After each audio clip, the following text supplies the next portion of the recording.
A study from UGOV has revealed the under 25s have suffered more with mental health issues during the pandemic than any other age group, with worries around health, maintaining income and isolation as driving factors.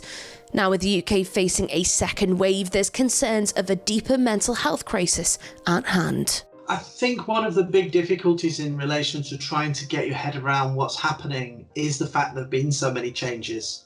And the fact that people have been asked to do one thing and then asked to do another. Some of those things are literally U-turns in many respects. Going to work and then being told, don't go to work unless you really have to. Those sorts of things are difficult for people. To some extent, it's easier to stick with one thing, no matter how hard it is, than it is to go in and out of something being tricky and then to something easier, then back to something difficult. I think if people can reflect on the fact that they've already been through a fairly tough lockdown, they can probably then say, okay, I've got the resources, I've got the skills, I can make some plans. I know what it was like before.